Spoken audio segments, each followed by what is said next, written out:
बिस्मिल्लाहिर्रहमानिर्रहीम। अस्सलाम वालेकुम। अमेरिका के लिए बड़े खौफनाक दिन आए हैं। हौसियों ने ऐलान किया है कि उन्होंने 48 शिप तबाह कर दिए हैं। यानी जब से उन्होंने हमला शुरू किया है अब तक उन्होंने 48 शिप तबाह किए हैं। लेकिन सबसे ज्यादा अहम बात अब ये सामने आई है कि उन्होंने कहा है कि अब आप इसको मल्टीप्लाई करना शुरू कर दें। हर रोज हमने 3 से 4 हमले करने हैं। आप आज इस बात पर हैरान होंगे कि यमन ने 3 ऑपरेशन पर डे के हिसाब से करना शुरू कर दिए और उन्होंने इस दफा जो ऑपरेशन किए उसने अमेरिका की चीखें निकाल दी हैं। और अनकरीब आपको खबर ये मिलने वाली है कि अमेरिका का अब तक का सबसे तकब्बुराना यानी माल आप समझ रहे जहाज वो तबाह हो गया है। यानी यमन ने अब काम ये किया है हौसियों ने कि 2 चीजें की हैं। एक, उन्होंने एक दिन में 3 हमले किए हैं और ये 3 हमले एक वो कर रहे हैं इसराइल पर। यानी इसराइल के अंदर मिसाइल मारे हैं, वहां पर उन्होंने ताबड़तोड़ हमले किए हैं। और ये पुराना हमला नहीं है, ये आज की बात हो रही है कि इस वक्त सूरत हाल जो चल रही। एक, उन्होंने इसराइल के ऊपर मिसाइलों की बारिश की, बरतानिया का शिप उड़ा दिया और अमेरिका के डिस्ट्रॉयर पर उन्होंने हमला किया जिसमें ड्रोन्स मारे, मिसाइल मारे। ये असल में उस लेवल का कामयाब हमला जब होगा अमेरिका के डिस्ट्रॉयर पर। देखिए पहले मामला था डिफरेंट, पहले सूरत हाल हो रही थी अलग। अब वो हमला कर रहे हैं अमेरिका की नेवी को खत्म करने के लिए।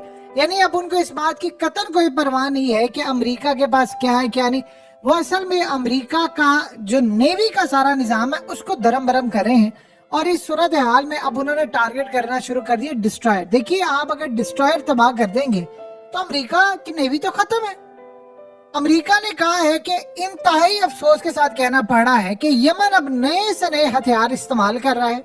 ये नए ड्रोन्स लेकर आ रहे हैं, ये समंदर से हमला कर रहे हैं, फिजा से हमला कर रहे हैं। और इस दफा जो हमला वो करे हैं वो सबसे ज्यादा खतरनाक है कि अब उन्होंने निशाना बना लिया है। देखिए पहले तो वो कर रहे थे कार्गो शिप एक गुजर जाता था, ये यमन की बहुत बड़ी कामयाबी थी।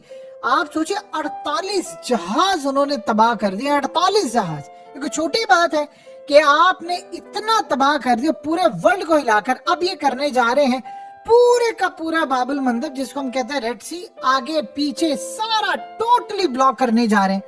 अब ये जो टोटली आप ब्लॉक करने जा रहे हैं इसका ये मतलब है कि आपने पूरी दुनिया की शिपिंग कंपनी का एक बहुत बड़ा और भयानक हिस्सा रोक लिया है। अब उसके बाद पूरी की पूरी दुनिया यमन के मोहताज होने जा रही है। अब उन्होंने कहा है कि चाहे हमें कोई रिश्वत देता है, पैसे देता है, जो कोशिश करता है, हम इस सारी सूरत हाल में क्लियर करने की कोशिश करें। यानी वो हमसे बातचीत करें, हम आपको पैसे देंगे, आपको टैक्स भी देंगे, फलाना देंगे, आपको हम मुराद देंगे, हर तरह की, आप हमारे शिप जाने दें। उन्होंने कहा कि हमारा एक ही फैसला है, अब फलस्तीन की जो लड़ाई है वो खत्म होगी तो ये यहाँ पर हमले खत्म होंगे। और इजराइल ने कह दिया है कि हमने तो फलस्तीन को सफाई से मिटाना है।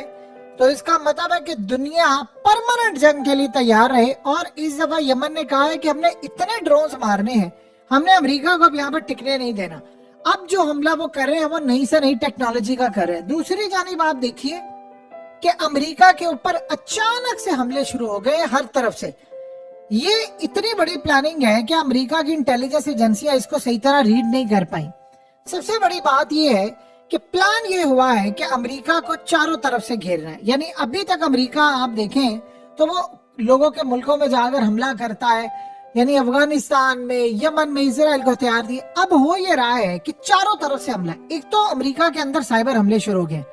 कल जो सूरत हाल पैदा हुई थी जिसमें उनके मोबाइल सिग्नल सारे के सारे जैम हो गए थे। यानी अमेरिका के लिए अब तक का ये सबसे बड़ा झटका है जब से अमेरिका का 200-250 साल का कयाम है कि उसकी पूरी टेक्नोलॉजी अब या तो चाइना के हाथ में है या फिर रूस के हाथ में।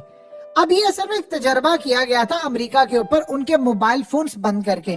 जब आप किसी भी मुल्क के अंदर मोबाइल फोन्स उनके बंद कर देते हैं इसका मतलब है आपने उनको शारक से पकड़ लिया है। अब एक मिनट के लिए सोचें कि अमेरिका के अंदर जब उन्होंने वार्निंग जारी कर दी है कि खदशा ये है कि ऐसे साइबर हमले होने वाले हैं जिससे आम लोगों को ना तो घर में पानी मिलेगा, वाटर मिलेगा, ना बिजली आएगी, ना इंटरनेट होगा, ना वहां अस्पतालों का निजाम चलेगा, ना फार्मेसी का निजाम चलेगा, ना कुछ और।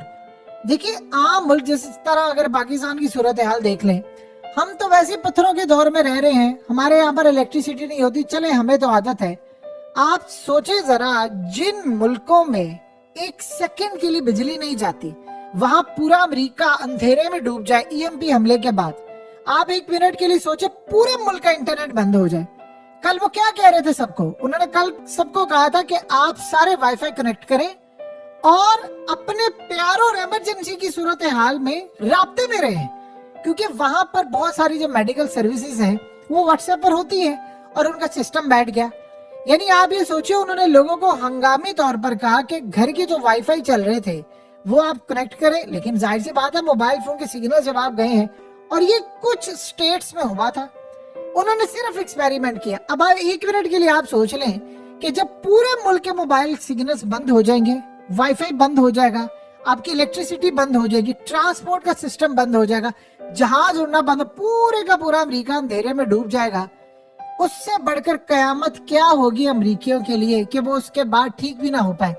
अगर एक मिनट के लिए बिजली चली जाए अमेरिका के अंदर, तो इतनी लूटमार होगी, बैंक लूट लिए जाएंगे, इतने हालात खराब हो जाएंगे कि हम भूल जाएंगे वो नायक मूवी को, वो तो कुछ भी नहीं है। यानी पूरी दुनिया के अंदर अमेरिका इबरत का निशान बन जाएगा।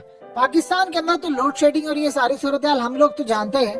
अब सोचिए अमेरिका के ऊपर अंदर से हमले शुरू हो गए हैं, और ये वो हमले होते हैं जिसको आप ट्रेस नहीं